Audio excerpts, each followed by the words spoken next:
지금 우리는 2022년 성탄절을 앞에 두고 성탄의 은총을 고대하고 기다리는 강인절, 대강절 둘째 주일 예배를 드립니다.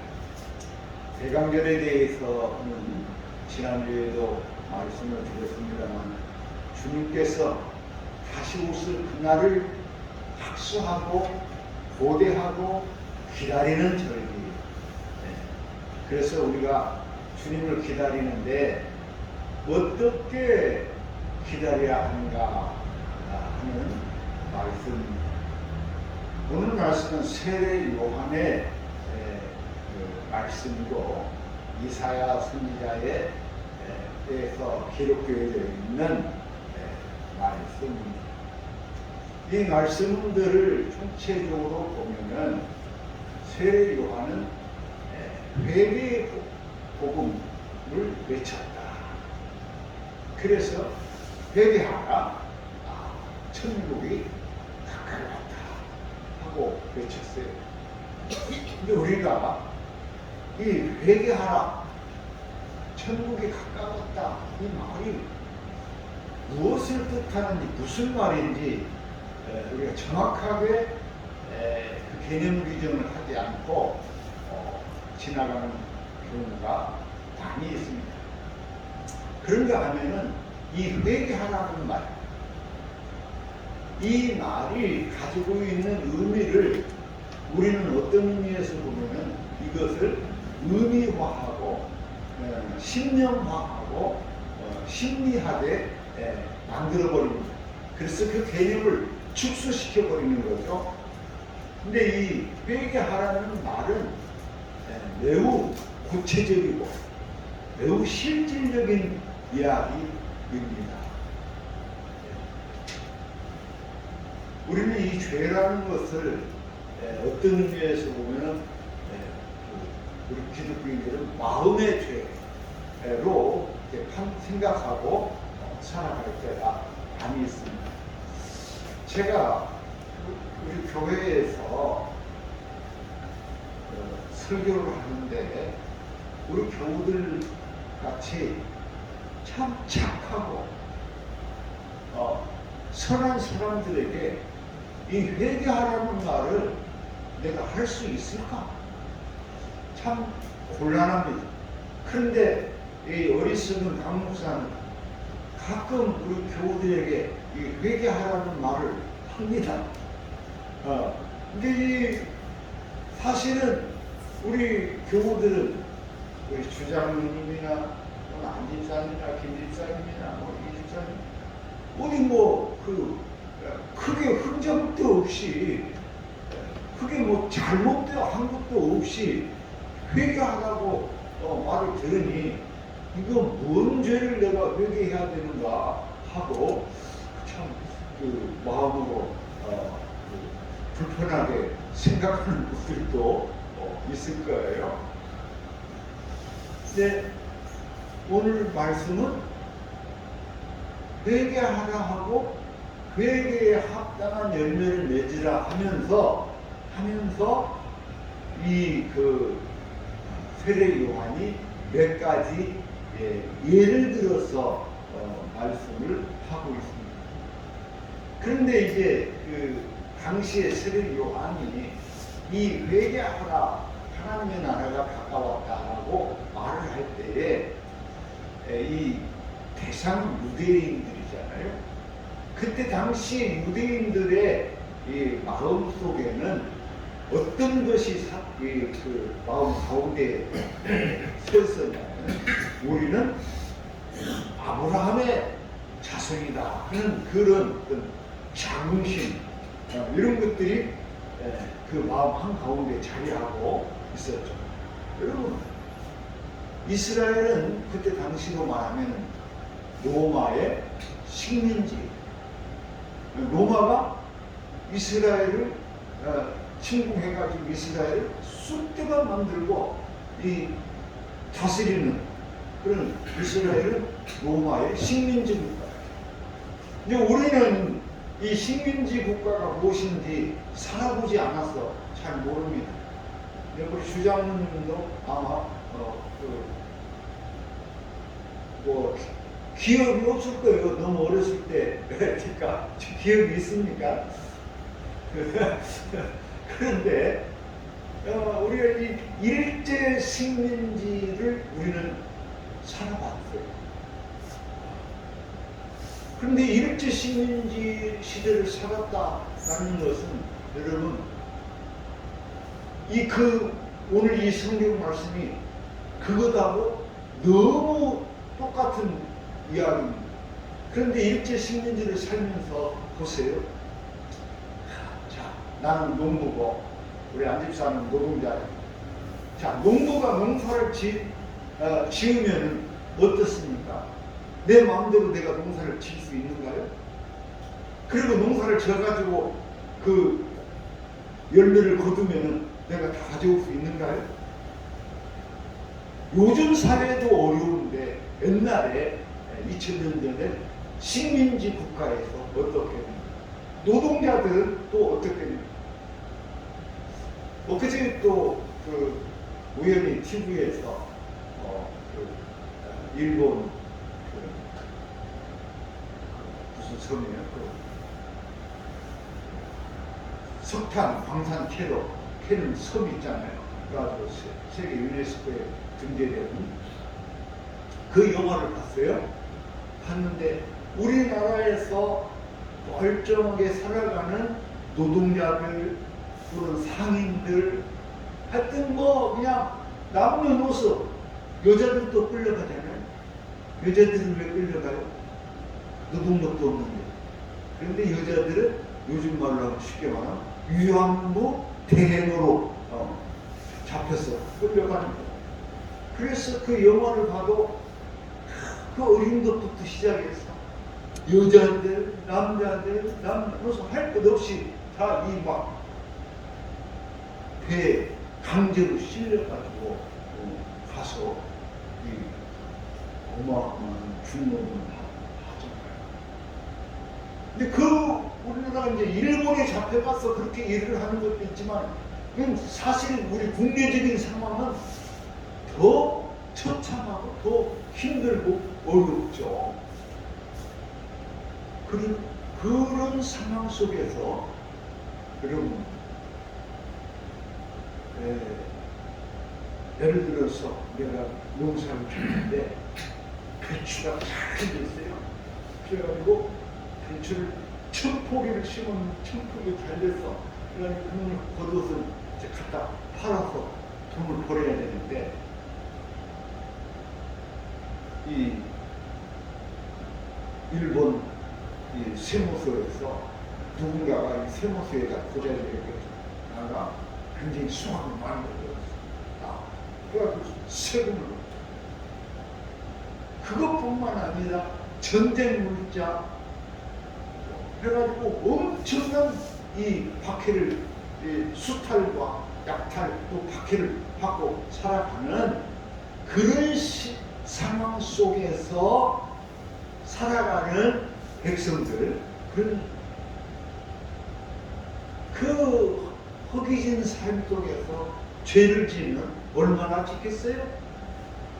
제가 볼 때는요, 그 사람들한테 회개하라고 한다는 건 조금 지나친 얘기 같아요. 아마 이제 그 시대에 정말 회개해야 될 사람들이 있다면 제가 생각할 때 이스라엘의 종교 지도자들이나 사두개인들이나 우리가 잘 성경에 나오는 바리새인, 사두개인 이 사람들은 지도자들이니까 이 사람들은 회개할 것이 많이 있겠죠. 그런데 일반 백성들은 정말로 회개할 것이 뭐가 있겠습니까? 크게 잘못한 것이 뭐가 있겠습니까?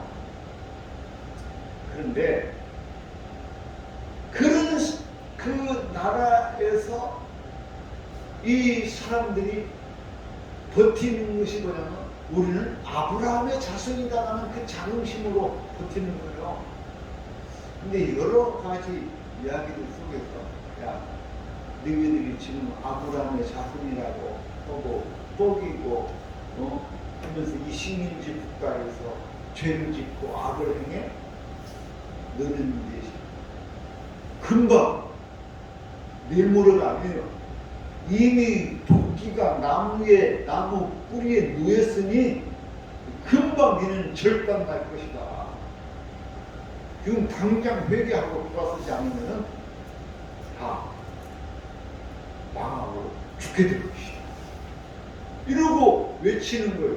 그런데 여러분, 우리가 그 일제시대라 지금에도 마찬가지입니다만 누가 이런 말을 하고 외치면 여러분 어떻게 생각하세요?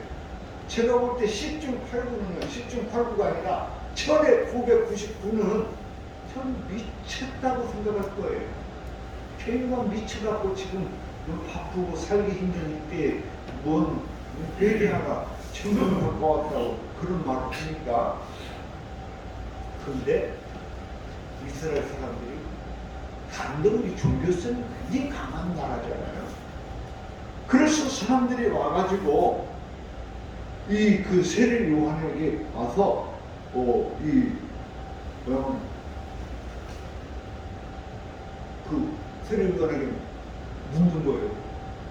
우리가 그러면 어떻게 하면 살겠습니까? 하고 묻는 거예요. 그랬을 때 여러분 참 그 놀라운 이야기를 합니다.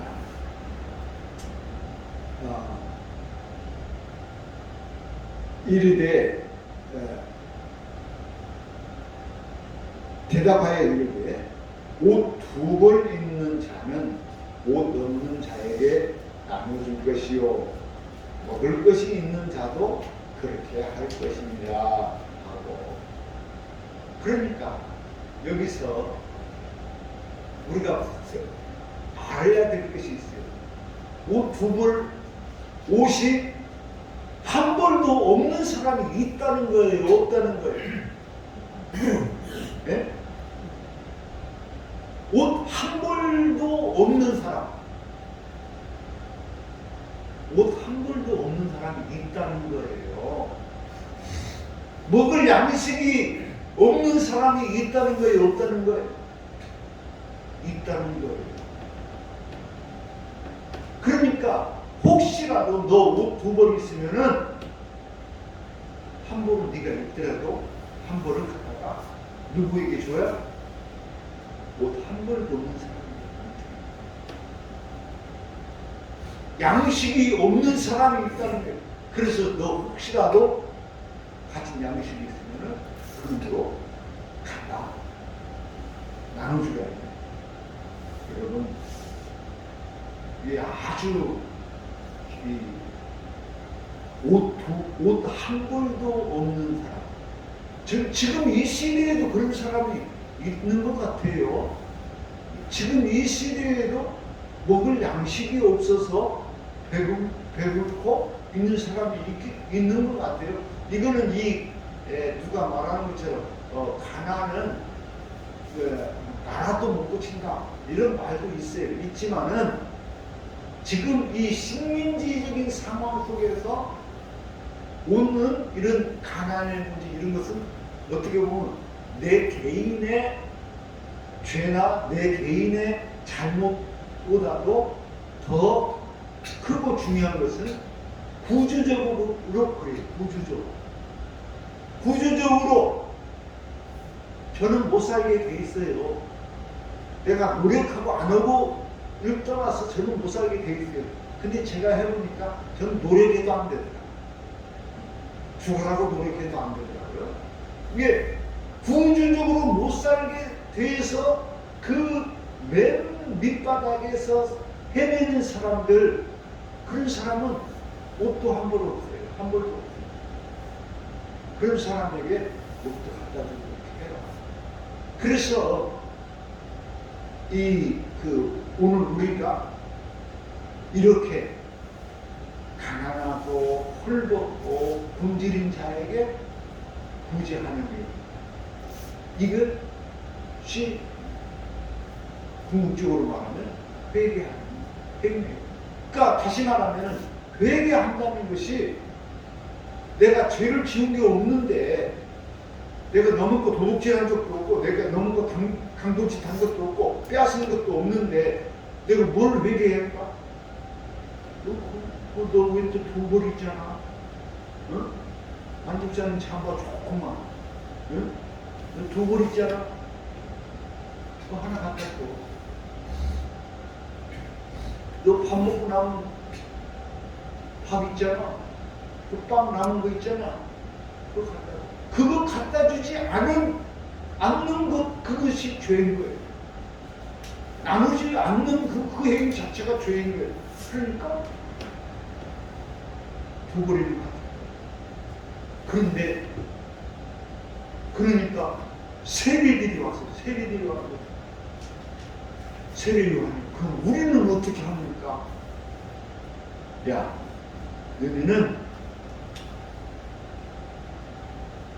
그 부과된 세금 외에는 거두지 말라. 부과된 세금 것은 뭐냐면, 사람이 살아갈 때 아까처럼 내가 돈을 1,000,000원을 벌었어요.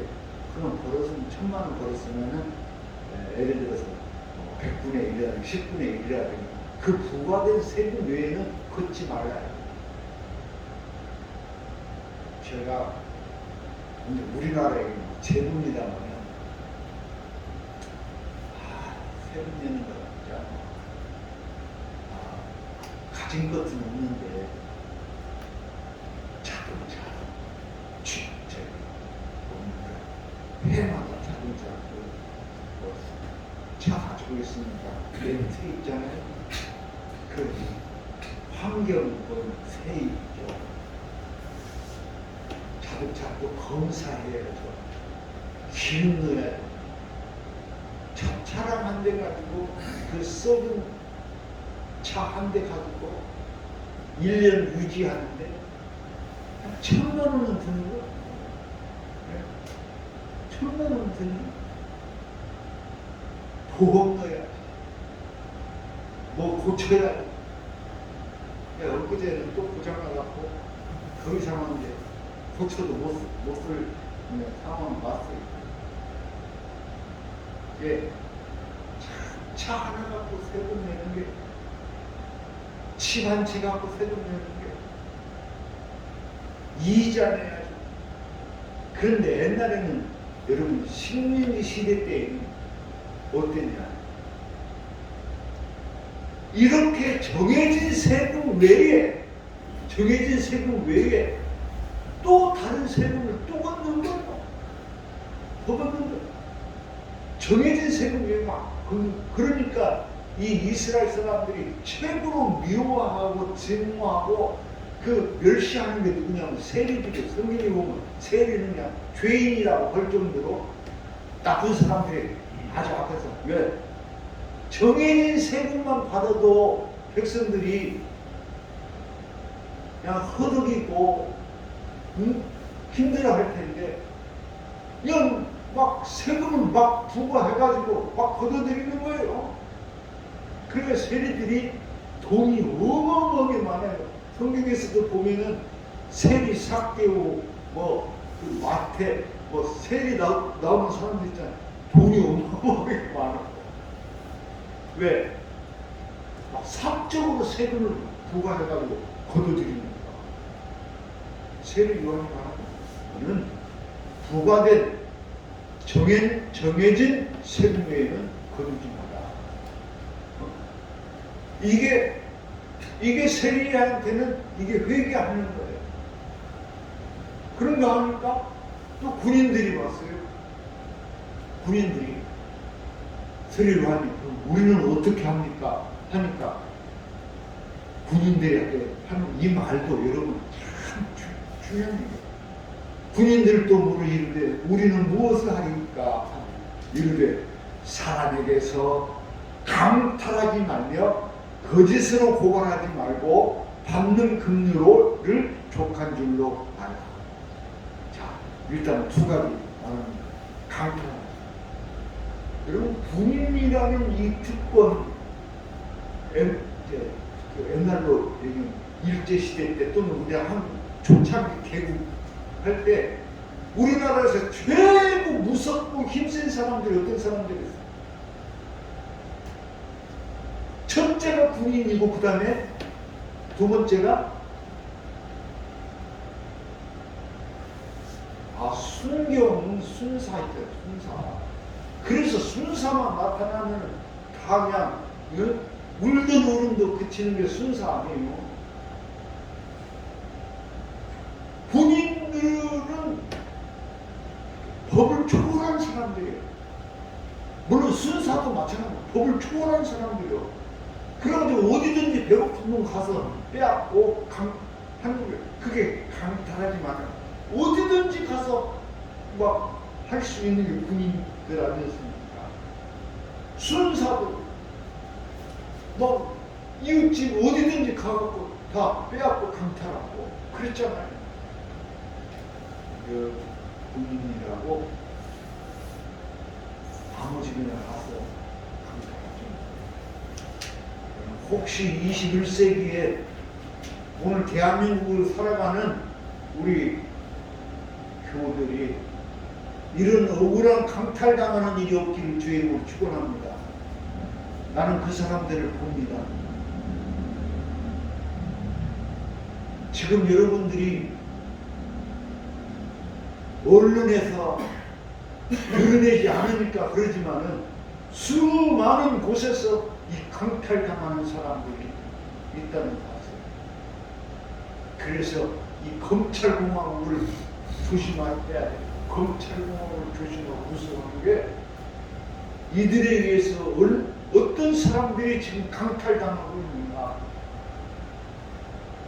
참 근데 우리 교회는 정말 다행인 것이 어쩜 그렇게 강탈당할 것이 하나도 없는 사람들이 많고 있어. 다행입니다. 실제로 21세기 고대산 이때에도 이런 일이 있어요. 그 다음에 강탈하지 말고 거짓으로 고발하라. 여러분 어제 한 가지만 얘기해요. 조국 교수가 어제 재판을 받은 거였네요. 조국 교수가 재판을 받는데 부산대 교수하니까 조국 교수 딸에게 장학금을 6번을 줬거든요. 장학금이 상당히 한 500만 원씩 주는 모양이에요. 근데 그때는 그냥 조국이가 교수일 때고 박근혜 통치 때예요. 근데 무엇 때문인지 몰라도 서로 면식이 있는 게 아니야. 서로 모르는 사이인데 이 부산대 교수가 조국 교수 딸에게 장학금을 그렇게 줬어요. 그때는 조국 교수는 쉽게 말하면 재야 인사이기 때문에 뺨을 쓸 일도 없어. 근데 둘 다 면식이 없는데 이게 장학금을 줬어요. 그러니까 지금 그 사람이 검찰이 그 사람을 고발했어요. 이 부산대 교수가 조국 교수 딸에게 장학금을 준 것은 뇌물을 준 것이다. 앞으로 2년 후에 조국 교수가 청와대에 들어가서 민정수석을 할 텐데 그것을 알고 2년 후에 될 일을 알고 뇌물을 줬다 이 딸에게 이렇게 해서 그 교수를 고발했어요. 그러니까 그 변호사가 하는 말이 고발 자체가 억지로 짜 맞추기로 여러분 세상에 그 부산대 교수는 만약에 2년 후에 박근혜 정부가 망하고 문재인 정부가 들어섰는데 문재인 정부에서 조국을 데려다가 민정수석으로 쓸 것을 알았다면 그 사람은 대단한 애연가예요. 그걸 어떻게 알아? 알 수도 없는 일을 억지로 짜맞추게 해가지고 그래서 이 사람은 조국에게 뇌물을 줬다 이렇게 고발을 해요. 그리고 그 일에 대한 증인을 만들어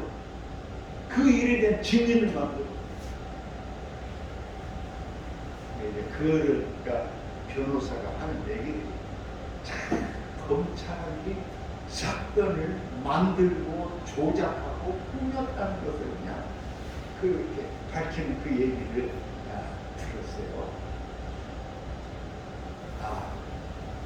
지금 21세기 이 광명 천지에 이런 일들이 있습니다. 나중에 2000년 전에는 이런 일들이 얼마나 많았겠어요.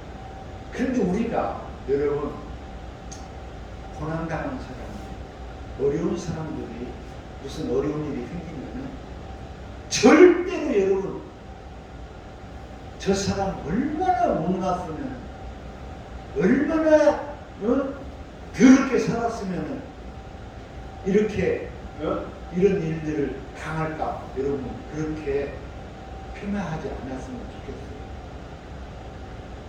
여러분 오늘 이 말씀 속에서 우리가 깨달아야 되거든요. 누가 어려운 일을 당하고 고난을 당하면 정말 내가 하나님의 백성이고 믿음의 사람이면 어떻게 해요? 그 사람의 심정을 헤아릴 줄 알아야 돼요. 그 사람의 심정, 아픈 심정을 헤아릴 줄 알아야 돼요. 그것이 오늘 우리는 그러니까 이 군인들에게도 너네들 어디 가서 강탈하지 말고 너를 고발하지 말고 거짓증인 세우지 말고 그래 이것이 그들에게는 회개해야 할 회개의 거리인 것입니다. 여러분 다시 말하면 이 회개라는 것은 그냥 관념 머릿속에 생각이 아니라 내 삶의 자세를 바꾸는 거예요. 지금까지는 나는 사건의 내용이 무엇인지도 모르고 박수치고 잘했다 했고 했는데 앞으로는 여러분이 어떤 억울한 일을 당한 사람이 있으면 그 사람에 대해서 그 사람 입장에 대해서 그 사람을 헤아려보고 그 사람이 왜 그런가 왜 이렇게 어렵게 됐는가 그 사람을 내가 어떻게 도울 것인가를 여러분 생각할 수 있기를 바랍니다. 우리가 해마다 우리 안집사님도 오셔서 보셨지만 해마다 12월 25일 되면 우리가 성탄절 예배를 드립니다. 그런데 우리 교회에서 드리는 예배하고 또 다른 것은 뭐냐면 여러분 12월 25일 오후 3시에 남문광장에서 우리가 성탄절 예배를 드리는데 그 성탄절 예배 앞에 수식어가 붙었는데 어떤 수식어가 붙었냐면 고난받는 이웃과 함께하는 성탄절 예배. 그런데 이 성탄절 이 좋은 때에 왜 목사님은 할 일 없이 이 좋은 때에 고난받는 이웃과 함께하는 예배를 왜 드리냐 이렇게 생각할 수 있어요. 그런데 우리는 그 예배를 드릴 수밖에 없어요. 왜? 이 땅에는 고난받는 이웃이 너무나도 많기 때문에. 그래서 우리가 고난받는 이웃이 누구냐? 지금 이 시대에 고난받는 이웃이 누구냐? 라고 이제 살펴보니 우리에게는 많은 이웃들이 있는데 그 첫 번째가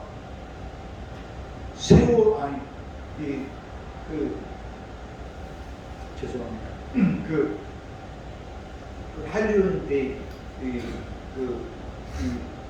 참사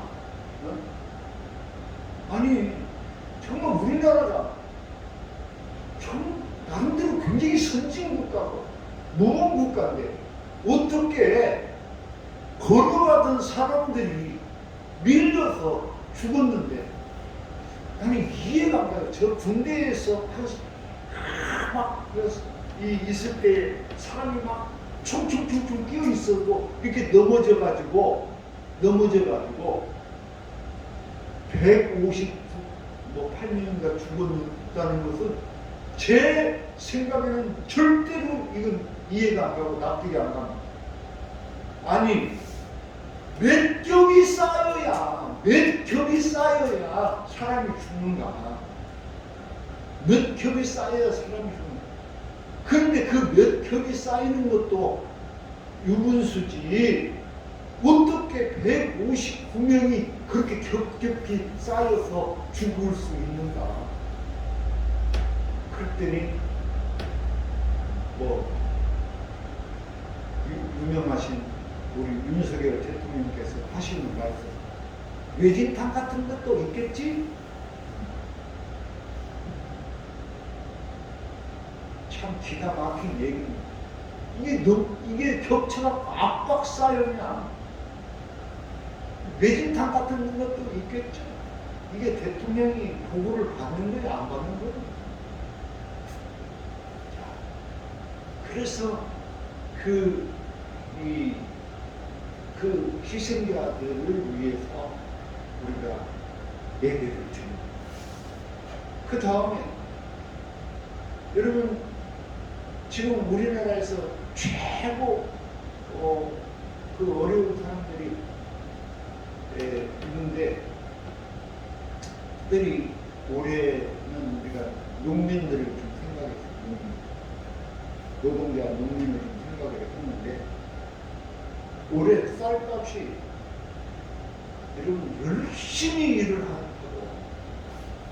어떤 사람은 일을 눈꽃만큼도 안 한 사람들이 통장에 돈이 막 몇십만 원, 몇백만 원, 몇천만 원씩 막 쌓이는데, 어떤 사람은 막 거짓으로 증권 사갖고 사기 쳐갖고 돈이 막 몇 억씩 버는데, 우리 선량한 농민들은 죽어라고 농사를 졌는데요, 쌀값이 한국적으로 이놈은 쌀을 팔아먹을 수가 없게 돼버린 이 농민들,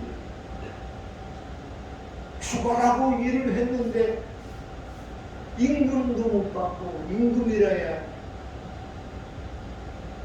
지털만큼 받는 그 노동자들, 우리가 이분들을 위해서 예배를 드리고 이분들을 위한 기도를 드립시다. 그래가지고 그러니까 여러분, 지금 세례 요한이 말하는 이 얘기와 오늘 우리가 이 시대에 목사님 우리가 따뜻한 눈에껏 살잖아요. 하지만은 실제로 옷 한 벌도 없어서, 실제로 밥 한 끼가 없어서 굶주리는 그 사람들, 여러분 도와보실 수 있기를 바랍니다. 이것이 세례 요한이 소위 말하는, 이사야 선지자가 말하는 것처럼 높은 곳을 낮추고 그래서 땅을 고르게 하여 주님께서 오시는 그 길을 예비하는 그 길인 줄 모르겠습니다. 오늘 우리가 성탄을 바라보면 주님 다시 오기를 기도하고 우리 주님 오시는 그 길을 예비하는 성도들이 다 되실 수 있기를 주님의 이름으로 축원합니다. 기도합시다. 주님 은혜와 사랑 감사합니다. 성탄의 은총을 기억합니다. 우리 주님 다시 오셔서 이 땅에 참된 평화의 그 나라를 이루어 주시기를 기도합니다. 사랑의 하나님, 우리가 주님 오시는 그 길을 예비하는 자들이 되게 하여 주시옵소서. 예수님 이름으로 기도하옵나이다.